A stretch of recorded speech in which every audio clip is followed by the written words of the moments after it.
Hello everyone. रघुर Gurukul में आप सभी का स्वागत है। आज की क्लास में हम लोग बिहार बीपीएससी टीआरई 3.0 जो कि आपका मार्च में होने वाला है, इससे रिलेटेड आज की क्लास में हम लोग एनसीईआरटी के टॉप 40 केमिस्ट्री के क्वेश्चंस का डिस्कशन करेंगे। ये सभी क्वेश्चंस आपके लिए काफ़ी इंपॉर्टेंट रहने वाले हैं, तो आप क्लास को अंत तक देखें और वीडियो पसंद आए तो चैनल को सब्सक्राइब जरूर करें ताकि आगे आने वाले क्लास का नोटिफिकेशन आपको मिलता रहे। तो चलिए आज का क्लास में स्टार्ट करते हैं। हमारा फर्स्ट क्वेश्चन है, 1 ग्राम ईंधन के दहन से जो ऊर्जा निकलता है उसे डैश कहते हैं। 1 ग्राम ईंधन का जब दहन किया जाता है तो इससे जो ऊर्जा निकलता है उससे क्या कहते हैं? तो इससे आपका कहा जाता है कैलोरीफिक मान कहा जाता है। क्या कहते हैं? तो इसे कहते हैं कैलोरीफिक आपका मान कहा जाता है। तो आप इससे ध्यान रखेंगे कि 1 ग्राम ईंधन के दहन से जो ऊर्जा निकलता है इसे आपका कैलोरीफिक मान कहा जाता है। उसके बाद बात करें कि किसका आपका कैलोरीफिक मान आपका सबसे अधिक होता है, तो सबसे अधिक आपका कैलोरीफिक मान की बात करें तो यह आपका होता है हाइड्रोजन का होता है। किसका होता है? तो हाइड्रोजन का आपका कैलोरीफिक मान यह आपका सर्वाधिक होता है। नेक्स्ट क्वेश्चन है, पेट्रोलियम को अन्य किस नाम से जाना जाता है? पेट्रोलियम को अन्य किस नाम से जाना जाता है? तो पेट्रोलियम को आपका कच्चे तेल या काले सोने के नाम से जाना जाता है। पेट्रोलियम को आपका कच्चे तेल के नाम से या हम बात करें या इसे आपका काले सोने के नाम से आपका जाना जाता है। तो आप इसे ध्यान रखेंगे, इन दोनों में से कोई भी आपसे पूछा जा सकता है। उसके बाद बात करें, जो आपका पेट्रोलियम होता है यह आपका बहुत सारे हाइड्रोकार्बन का मिश्रण होता है। पेट्रोलियम किसका मिश्रण होता है? तो पेट्रोलियम आपका हाइड्रोकार्बन का क्या होता है? मिश्रण होता है। नेक्स्ट क्वेश्चन को देखते हैं। अगला प्रश्न है, पेट्रोलियम उत्पाद कौन कौन से हैं? हमें बताना है कि पेट्रोलियम उत्पाद कौन कौन से हैं।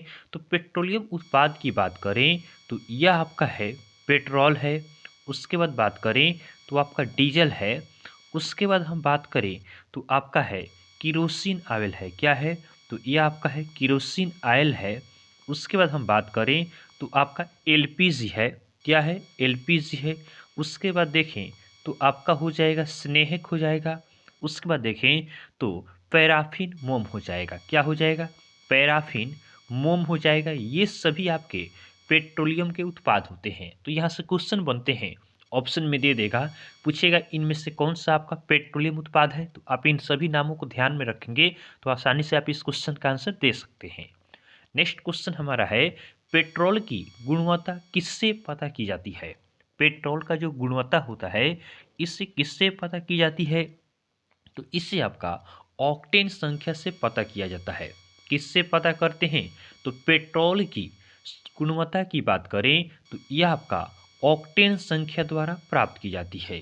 और ध्यान रखेंगे, जो आपका पेट्रोल का क्वालिटी होता है, पेट्रोल की हम क्वालिटी की बात करें, क्वालिटी ऑफ पेट्रोल जो होता है यह आपका डायरेक्टली प्रोपोर्शनल होता है किसके नंबर के?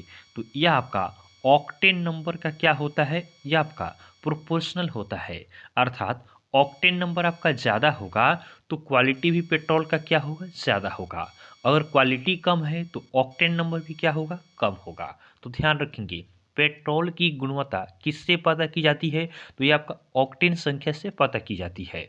और क्वालिटी ऑफ जो पेट्रोल होता है यह डायरेक्टली प्रोपोर्शनल होता है ऑक्टेन नंबर का। नेक्स्ट क्वेश्चन को देखते हैं। अगला प्रश्न है, वायुयान में किस प्रकार के पेट्रोल का प्रयोग किया जाता है? हमें बताना है कि वायुयान में आपका किस प्रकार के पेट्रोल का यूज़ किया जाता है। तो इसमें आपका प्रीमियम पेट्रोल का यूज होता है। किस प्रकार के पेट्रोल का यूज होता है? तो इसमें आपका प्रीमियम पेट्रोल का यूज़ किया जाता है। किसमें? तो वायुयान में आपका यूज़ किया जाता है। नेक्स्ट क्वेश्चन है, पेट्रोल की दहन प्रक्रिया समझाएं। इसमें हमें बताना है कि पेट्रोल का दहन प्रोसेस होता है, इससे हमें बताना है। तो देखिए, बात करते हैं पेट्रोल की। पेट्रोल का जब हम दहन करते हैं, पेट्रोल की हम दहन करेंगे तो अगर पेट्रोल से आपका दहन करने पर साउंड ज़्यादा निकल रहा है तो साउंड निकलने का मतलब क्या है? इसमें आपका क्वालिटी इसका कम है। जिस पेट्रोल का आपका क्वालिटी कम होता है उसमें से साउंड आपका ज़्यादा निकलता है और इसमें आपका ऑक्टेन नंबर भी क्या होगा? कम होगा। ऑक्टेन नंबर भी क्या होगा, इसमें आपका कम होता है।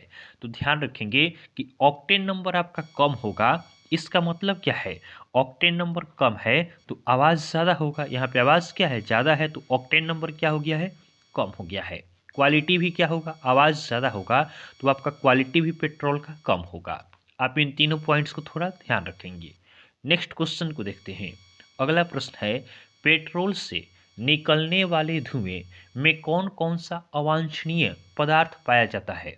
पेट्रोल से जो आपका धुआं निकलता है, इनमें से आपका कौन सा अवांछनीय पदार्थ पाया जाता है, तो इसमें आपका कार्बन मोनोऑक्साइड पाया जाता है और आपका लेड पाया जाता है। क्या पाया जाता है, कार्बन मोनोऑक्साइड और आपका लेड अर्थात सीसा पाया जाता है।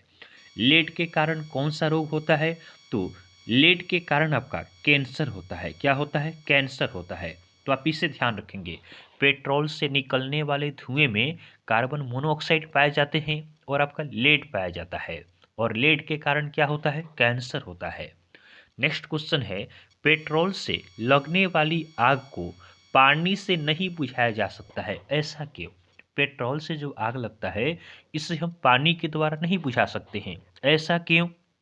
तो ऐसा इसलिए होता है कि पेट्रोल और जो आपका जल होता है, यह एक दूसरे में क्या है, अविलय है, अर्थात एक दूसरे दूसरे में आपके नहीं मिलते हैं। पेट्रोल और पानी एक दूसरे में नहीं मिलते हैं, इसीलिए पेट्रोल से जो आग लगता है, इसे पानी से नहीं बुझाया जाता है। तो इसे किससे हम बुझा सकते हैं, तो इसे बुझाने के लिए आपका यूज किया जाता है फोम प्रकार का अग्निशामक आपका का यूज़ करते हैं। किसका यूज़ करते हैं, तो फोम प्रकार का क्या होता है, ये आपका फोम टाइप का क्या होता है, अग्निशामक होता है, जिसका यूज़ किया जाता है पेट्रोल से लगी आग को बुझाने में।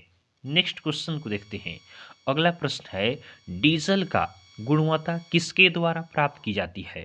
डीजल का गुणवत्ता किसके द्वारा प्राप्त किया जाता है, यह हमें बताना है। तो डीजल की गुणवत्ता यह आपका सीटेन संख्या द्वारा प्राप्त की जाती है। किसके द्वारा प्राप्त की जाती है, तो यह आपका सीटेन संख्या द्वारा प्राप्त की जाती है। डीजल की गुणवत्ता किसके द्वारा प्राप्त की जाती है, तो सीटेन संख्या द्वारा प्राप्त की जाती है।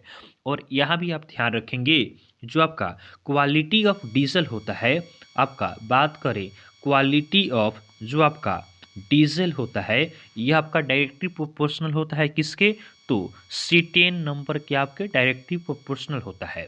क्वालिटी बढ़ेगा तो सीटेन नंबर भी आपका बढ़ेगा, क्वालिटी घटेगा तो सीटेन नंबर क्या होगा, यह भी आपका घट जाएगा। अगला प्रश्न है, डीजल से उत्पन्न धुएं से क्या क्या पाया जाता है। तो डीजल से जो आपका धुआं निकलता है, इसमें आपका क्या क्या होता है, तो इसमें आपका होता है सल्फर डाइऑक्साइड। क्या होता है, सल्फर डाइऑक्साइड होता है। उसके बाद बात करें तो नाइट्रिक ऑक्साइड होता है, और आपका क्या होता है, और आपका होता है नाइट्रोजन डाइऑक्साइड होता है। तो डीजल से जो धुएं निकलते हैं, इसमें आपका सल्फर डाइऑक्साइड होता है, उसके बाद नाइट्रिक ऑक्साइड होता है, और आपका नाइट्रोजन डाइऑक्साइड होता है। नेक्स्ट क्वेश्चन है, शुष्क धुलाई में किसका प्रयोग किया जाता है। जो आपका शुष्क धुलाई होता है, इसमें आपका किसका यूज होता है, तो इसमें यूज किया जाता है पेट्रोलियम ईथर का। किसका यूज होता है, तो इसमें आपका यूज होता है जो आपका पेट्रोलियम ईथर होता है, इसका यूज किया जाता है आपका शुष्क धुलाई में किया जाता है। नेक्स्ट क्वेश्चन को देखते हैं। अगला प्रश्न है, स्नेहक का कार्य क्या है। हमें बताना है, जो आपका स्नेहक होता है, इसका कार्य क्या होता है। तो स्नेहक का कार्य आपका होता है घर्षण को कम करना। क्या होता है, इसका काम होता है घर्षण को क्या करना, घर्षण को कम करना स्नेहक का कार्य होता है। ठोस स्नेहक का आपसे उदाहरण पूछे कि क्या होगा, बात करें कि जो आपका ठोस स्नेहक होता है, इसका उदाहरण क्या होगा, तो ठोस स्नेहक इसका उदाहरण आपका ग्रेफाइट होगा। क्या होगा, तो ग्रेफाइट जो होता है, यह आपका ठोस स्नेहक का उदाहरण है। नेक्स्ट क्वेश्चन हमारा है, पेट्रोलियम मोम के नाम से किसे जाना जाता है। जो आपका पेट्रोलियम मोम होता है, इसके नाम से किसे जाना जाता है, तो इसे आपका पैराफिन मोम के नाम से जाना जाता है। किस नाम से जाना जाता है, तो इसे आपका पैराफिन मोम के नाम से जाना जाता है। जो आपका पेट्रोलियम मोम होता है, इसे आपका पैराफिन मोम के नाम से जाना जाता है। नेक्स्ट क्वेश्चन को देखते हैं। अगला प्रश्न है, पैराफिन मोम का प्रयोग किसके निर्माण में होता है। जो आपका पैराफिन मोम होता है, इसका प्रयोग किसके निर्माण में किया जाता है? तो इसका यूज हम करते हैं मोमबत्ती के निर्माण में। किसके निर्माण में करते हैं? मोमबत्ती के निर्माण में करते हैं। उसके बाद जो आपका ग्रीस बनता है, इसके निर्माण में होता है। उसके बाद बात करें तो आपका वैसलीन के निर्माण में होता है। तो इन सभी के निर्माण में आपका यूज किया जाता है पैराफिन मोम का।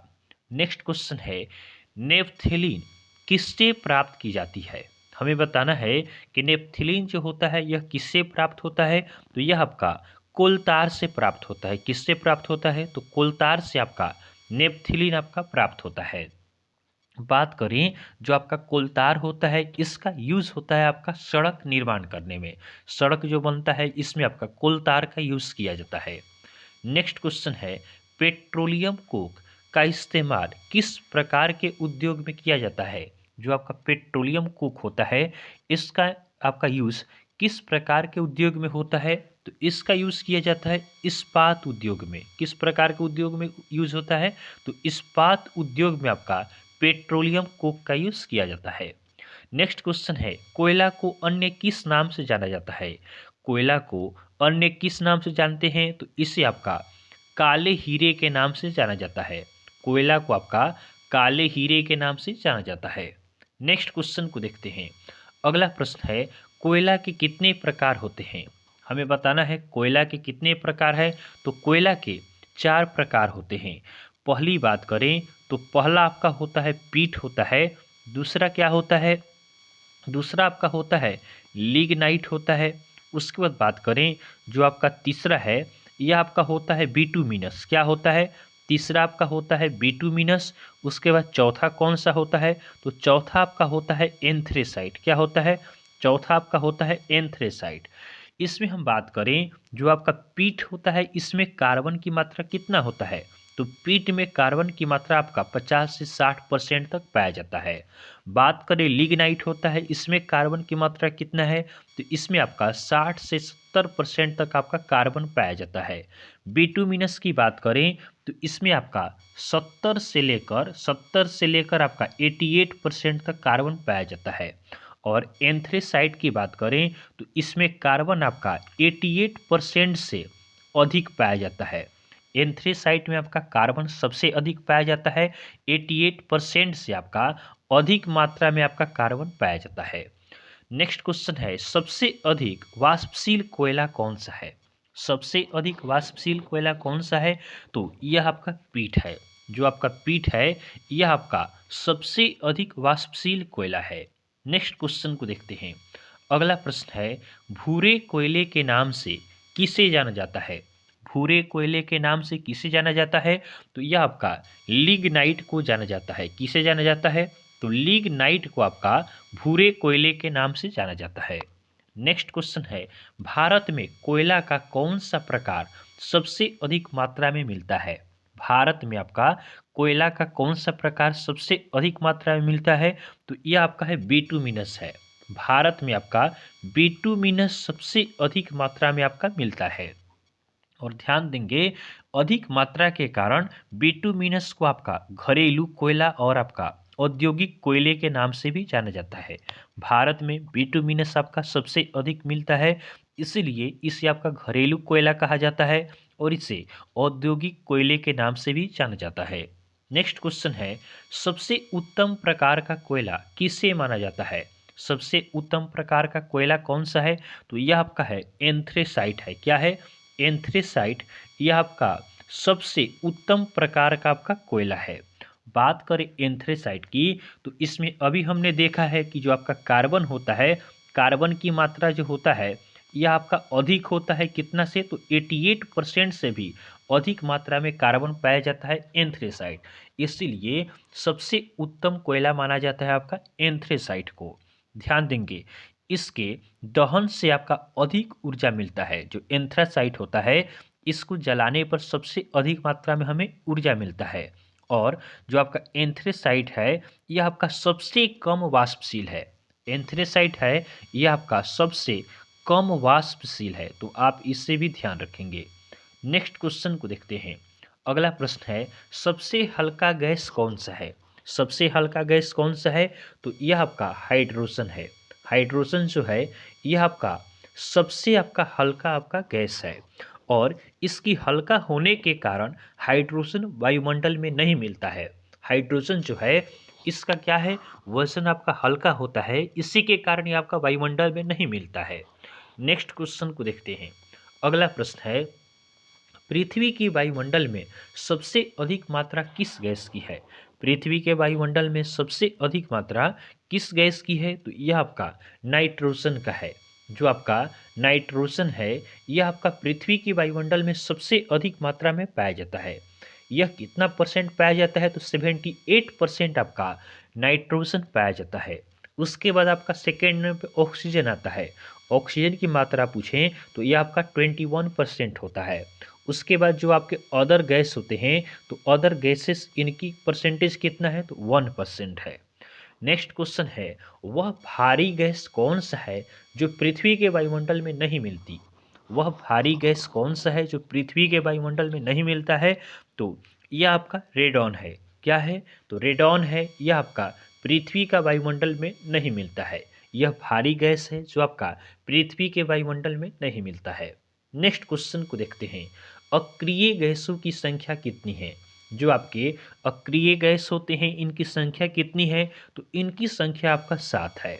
जो अक्रिय गैस है इनकी संख्या कितना है? 7 है। कौन कौन से हैं? तो ये आपके हैं, हीलियम है, ये आपका क्या है? हीलियम हो गया। उसके बाद आपका है नियॉन होता है। उसके बाद बात करें तो आपका होता है आर्गन होता है। उसके बाद देखें तो चौथा आपका होता है क्रिप्टन होता है। क्या होता है? क्रिप्टन होता है। उसके बाद आपका होता है जेनन होता है। उसके बाद बात करें तो रेडॉन होता है और अंतिम आपका सातवां क्या होता है? तो यह आपका ओगेन्सन होता है। तो इस प्रकार 7 आपके अक्रिय गैस पाए जाते हैं। बात करें जो आपका हीलियम है इसका एटॉमिक नंबर 2 होता है। नियॉन का कितना होता है? नियॉन का 10 होता है। आर्गन का आपका 18 होता है। क्रिप्टन का कितना होता है? इसका एटॉमिक नंबर आपका 36 होता है। जेनॉन का आपका 54 होता है। बात करें रेडॉन का तो रेडॉन का आपका 86 होता है और बात करें आपका ओगेन्सन का तो इसका आपका होता है 118 होता है। तो इस प्रकार अक्रिय गैसों की संख्या 7 होती है जिनका नाम यहाँ पे दिया गया है। बात करें अगले प्रश्न की तो अक्रिय गैसों के मध्य किस प्रकार का बल होता है? जो आपके अक्रिय गैस होते हैं इनके मध्य में किस प्रकार का बल होता है? तो इनके मध्य आपका वांडरवाल बल होता है। कौन सा बल होता है? तो वांडरवाल बल आपका होता है अक्रिय गैसों के बीच में होता है। तो आप इसे ध्यान रखेंगे। और जो आपका अक्रिय गैस है इन्हें आपका आधुनिक आवर्त सारणी में समूह 18 में आपका रखा गया है। किस समूह में रखा गया है? तो आधुनिक आवर्त सारणी में बात करें तो जो आपके अक्रिय गैस है इन्हें आपका समूह 18 में रखा गया है। ध्यान देंगे, केवल आपका हीलियम एक ऐसा अक्रिय गैस है जिसके बाहरी कक्षा में 2 इलेक्ट्रॉन होते हैं। केवल हीलियम आपका एक ऐसा अक्रिय गैस है जिसके बाहरी कक्षा में 2 इलेक्ट्रॉन होते हैं। बाकी जो भी आपका हो गया जैसे नियॉन, आर्गन, क्रिप्टन, जेनन, रेडॉन हो गया, उसके बाद आपका अंतिम आपका ओगेन्सन हो गया, इनके आपके बाहरी कक्षा में 8 इलेक्ट्रॉन पाए जाते हैं। लेकिन केवल हीलियम के बाहरी कक्षा में कितने इलेक्ट्रॉन पाए जाते हैं? 2 पाए जाते हैं। तो आप इससे भी ध्यान रखेंगे। और सभी अक्रिय गैस एक परमाणु वाली होती है। एक परमाणु वाली क्यों होती है अक्रिय गैस? क्योंकि ये आपके अक्रिय होते हैं, ये किसी भी रिएक्शन में आपके भाग नहीं लेते हैं। नेक्स्ट क्वेश्चन को देखते हैं। अगला प्रश्न है, किस गैस का क्वथनांक सबसे कम होता है? हमें बताना है कि किस गैस का क्वथनांक सबसे कम होता है। तो सबसे कम क्वथनांक आपका होता है अक्रिय गैस का। किस गैस का होता है? तो अक्रिय गैस का आपका क्वथनांक जो होता है सबसे कम होता है। नेक्स्ट क्वेश्चन है, सबसे हल्की अज्वलनशील गैस कौन सी है? सबसे हल्की अज्वलनशील गैस कौन सी है? तो यह आपका हीलियम है। हीलियम आपका सबसे हल्की अज्वलनशील गैस है। और जो हीलियम है इसका यूज़ किया जाता है गुब्बारों में। किसका यूज़ किया जाता है? तो गुब्बारों में आपका हीलियम गैस का यूज़ किया जाता है। इसे भी आप ध्यान रखेंगे। नेक्स्ट क्वेश्चन को देखते हैं। अगला प्रश्न हमारा है, गोताखोर के सिलेंडर में किस गैस का मिश्रण होता है? जो आपके गोताखोर होते हैं, ये सिलेंडर रखते हैं, इसमें कौन सा गैस होता है? तो इसमें आपका ऑक्सीजन होता है और क्या होता है? हीलियम होता है। ये दो गैस गैस आपके गोताखोर के सिलेंडर में होते हैं। अगला प्रश्न है, अवरोधित श्वसन। अवरोधित श्वसन यानी आपका जो आपका अस्थमा के पेशेंट होते हैं, इससे पीड़ित जो रोगी होते हैं, किस गैस का मिश्रण लेते हैं? तो जो आपके अवरोधित श्वसन से पीड़ित होते हैं, ये आपके लेते हैं ऑक्सीजन और हीलियम को। क्या लेते हैं? ऑक्सीजन और हीलियम गैस का आपका सेवन करते हैं। नेक्स्ट क्वेश्चन को देखते हैं। अगला प्रश्न है, सूर्य की सतह पर कौन सा गैस मिलता है? सूर्य की सतह पर बात करें कि कौन सा गैस मिलता है, तो यहाँ पे आपका मिलता है हाइड्रोजन मिलता है और आपका हीलियम मिलता है। यहाँ पे आपका बात करें तो आपका हाइड्रोजन अधिक मात्रा में मिलता है हीलियम से। हाइड्रोजन कितना परसेंट होता है? तो सूर्य में आपका हाइड्रोजन 70% तक होता है और हीलियम आपका 30% होता है। उसके बाद हम बात करें, जो सूर्य होता है, सूर्य में ऊर्जा कैसे निर्माण होता है? तो ये आपका नाभिकीय संलयन द्वारा होता है। नाभिकीय संलयन द्वारा आपका सूर्य में ऊर्जा का निर्माण होता है। नेक्स्ट क्वेश्चन है, वायुयान के टायरों में किस गैस का प्रयोग किया जाता है? वायुयान के जो टायर होते हैं, इसमें किस गैस का यूज होता है? तो इसमें आपका यूज किया जाता है नाइट्रोजन गैस का। किस गैस का यूज होता है? नाइट्रोजन गैस का यूज होता है। पहले किसका यूज होता था? तो पहले आपका हीलियम गैस का यूज किया जाता था। पहले आपका वायुयान के टायर में हीलियम गैस का यूज होता था, लेकिन अब आपका नाइट्रोजन गैस का यूज किया जाता है। नेक्स्ट क्वेश्चन को देखते हैं। अगला प्रश्न है, खतरा का सिग्नल क्या है? तो हम जानते हैं कि खतरा का सिग्नल क्या है। तो लाल जो होता है, यह आपका खतरा का सिग्नल होता है। तो आप इसे ध्यान रखेंगे। बात करें हम लाल रंग की, तो लाल रंग का जो तरंगदैर्घ्य होता है, लाल रंग का जो तरंगदैर्घ्य होता है, यह क्या होता है? अधिकतम होता है। और इसका जो प्रकीर्णन होता है, प्रकीर्णन क्या होता है? प्रकीर्णन आपका कम होता है। लाल रंग का तरंगदैर्घ्य अधिक होता है और प्रकीर्णन क्या होता है? कम होता है। नेक्स्ट क्वेश्चन है, वायुमंडल में सबसे अधिक मात्रा में पाया जाने वाला अक्रिय गैस कौन सा है? वायुमंडल में सबसे अधिक मात्रा में पाया जाने वाला अक्रिय गैस कौन सा है? तो यह आपका आर्गन है।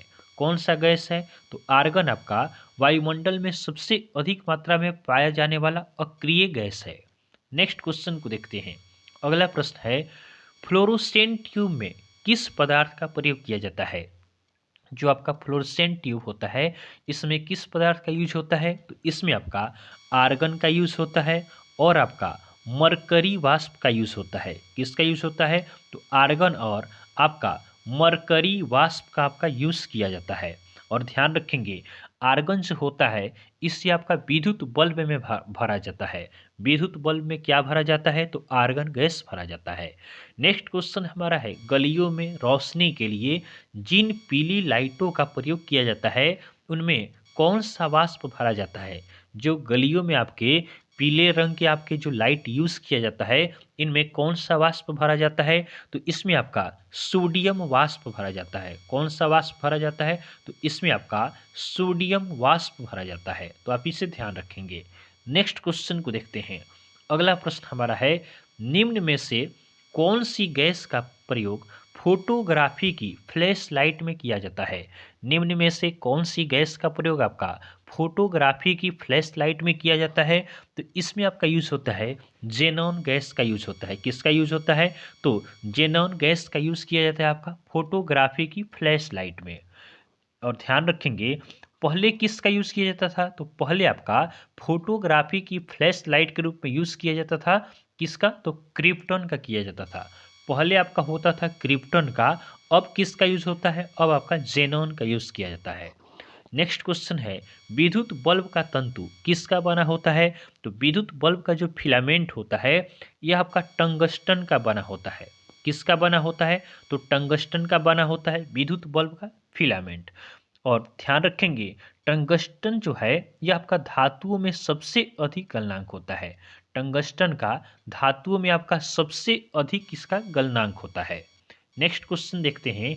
आज का हमारा लास्ट क्वेश्चन है, जल की कठोरता का क्या कारण है? जल की कठोरता का क्या कारण है? तो जल की कठोरता का कारण है आपका कैल्शियम और मैग्नीशियम की उपस्थिति है। तो कैल्शियम और मैग्नीशियम के कारण क्या होता है? जल कठोर होता है। वहीं हम बात करें समुद्री जल की, हम बात करें तो समुद्री जल में आपका कैल्शियम, मैग्नीशियम के साथ साथ आपका सोडियम पाया जाता है। क्या पाया जाता है? सोडियम पाया जाता है। और सोडियम आपका अधिक मात्रा में पाया जाता है। क्या होता है? सोडियम आपका अधिक मात्रा में पाया जाता है। तो आज की क्लास में हमने एनसीईआरटी केमिस्ट्री से रिलेटेड टॉप 40 क्वेश्चंस का डिस्कशन किया है। तो आपको क्लास पसंद आया हो तो आप वीडियो को लाइक करें और चैनल को सब्सक्राइब जरूर करें ताकि अगले क्लास का नोटिफिकेशन आपको मिलता रहे। तो चलिए आज के लिए इतना ही रखते हैं। धन्यवाद।